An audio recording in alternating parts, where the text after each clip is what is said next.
জানো তো, আমার কাছে প্রচণ্ড খারাপ লাগার একটা বিষয় হচ্ছে, আমি হয়তো জানি কিংবা আমি বুঝতে পারছি যে কোনো কিছু একটা কাজ বা কোনো মানুষের সাথে পরিচয় বা কোনো মানুষের কথা, কোনো মানুষের ব্যবহার আমার জীবনে খারাপ প্রভাব ফেলবে বা আমার ক্ষতি করতে পারে। সমস্তটা বোঝার পরে, জানার পরেও শুধুমাত্র আমার করার কিছু নেই বলে বা আমার হাতে বিষয়টা নেই বলে চুপ থাকতে হচ্ছে, বা আমাকে ধৈর্য ধরে দেখতে হচ্ছে এরপর কি হয়, বা ঈশ্বর কি চান, ঈশ্বর পরিস্থিতিটা বদলান কি না, সেই পরিস্থিতির বদলের জন্য আমাকে অপেক্ষা করে থাকতে হচ্ছে। তো এই যে মুহূর্তটা না, মানে ঠিক কী পরিমাণ বিদঘুটে সেটা বলার মতো না। জীবনে দেখবে আমরা বহু সময় বহু মানুষের সাথে পরিচিত হই, যারা কিন্তু আসলে যে আমাদের ভালো চায় বা আমাদের ভালো করে এরকমটা কিন্তু নয়। সামনে যদিও মেকি একটা ভালোবাসা বা মেকি ভালো রূপ দেখালেও ওরা কিন্তু আদতে আমাদের ক্ষতি চায়, চরম ক্ষতি।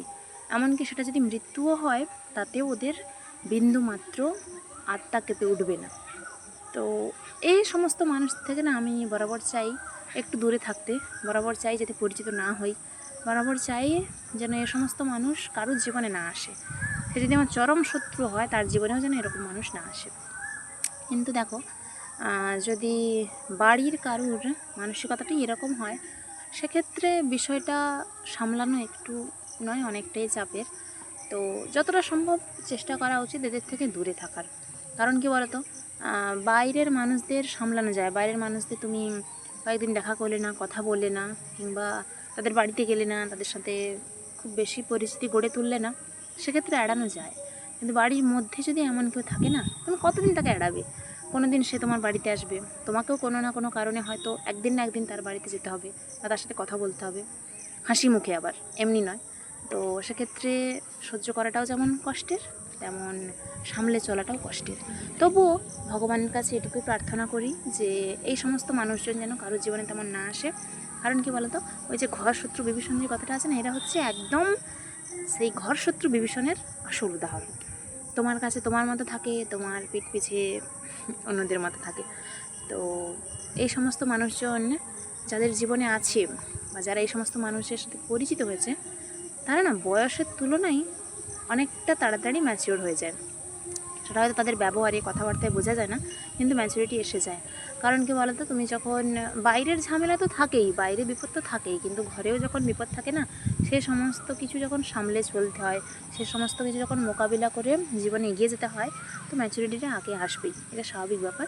তো তখন কি মনে হয় জানো তো, যে বাইরে যে সমস্ত মানুষ নাটক করে বেড়ায়, বাইরে যে সমস্ত মানুষ আপন হতে চায় না কিন্তু আপন হওয়ার ভান করে, তাদের দেখে আসলে হাসি পায়।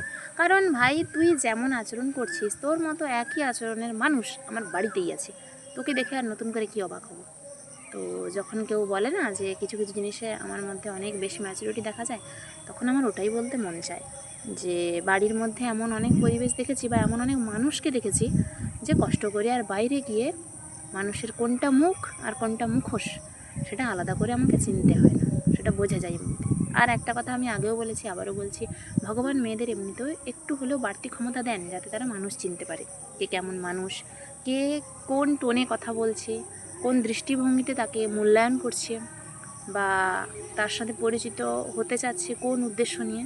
ভগবান ওটা বুঝিয়ে দেয়, বোঝার মতো ক্ষমতাটুকু দেয়। তো সেই ক্ষমতাটাকে তো কাজে লাগানো উচিত। আর কি বলতো, এই সমস্ত যে দুমুখ সাপ টাইপের মানুষজন থেকে না অনেকটা নিজেকে বাঁচিয়ে রাখতে হয়। চেষ্টা করবে টুকটাক হাসি মুখে কথা বলার, কিন্তু বেশি এদের সঙ্গে মিশে যেতে নেই। কারণ বাইরে তো সাপ থাকেই, কখনো কখনো ঘরে যদি গর্ত থাকে, ঘরের মধ্যেও সাপ লুকিয়ে থাকে, যেটা তুমি ভালো করে না লক্ষ্য করলে বুঝতে পারবে না। তুমি ভাববে সাপ নেই, কিন্তু না, সাপ আছে, সাপ আছে। তো তার প্রতিরোধ গড়ে তোলার জন্য যা যা করণীয় সেটুকু করবে। আর যতটুকু কথা না বললেই নয়, সেটুকু বলবে, বুঝলে? তার মানে এমন নয় যে সাপ কামড়াতে আসছে মানে তুমিও কামড়াতে যাবে। তুমি ফোঁস করবে, সাপ তাড়ানোর জন্য যা করার তাই করবে, কিন্তু তুমি আবার ঘুরে সাপকে কামড়াতে যেও না, তাহলে সে আর তুমি কিন্তু এক সমান হয়ে গেলে। তো এইরকমই, যে তোমার ক্ষতি করতে চাইছে, কোনো না কোনো এক সময় দেখবে তার ঠিক সেই ক্ষতিটাই হবে বা তার থেকে আরও বেশি ক্ষতি হবে।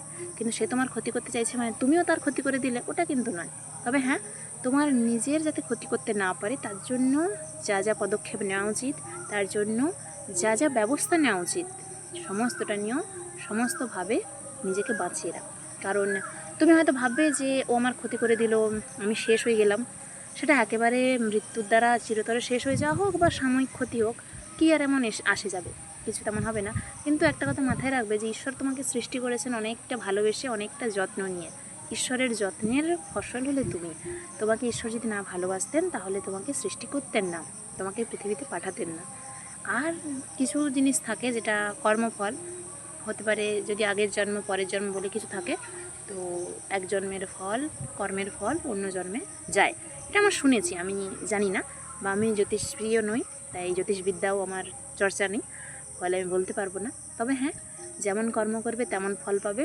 এ জন্মের জিনিস তুমি এ জন্মেই পাবে, পরের জন্মে ট্রান্সফার হয় নাকি সেটা আমার জানা নেই, কিন্তু এ জন্মে তুমি পাবে।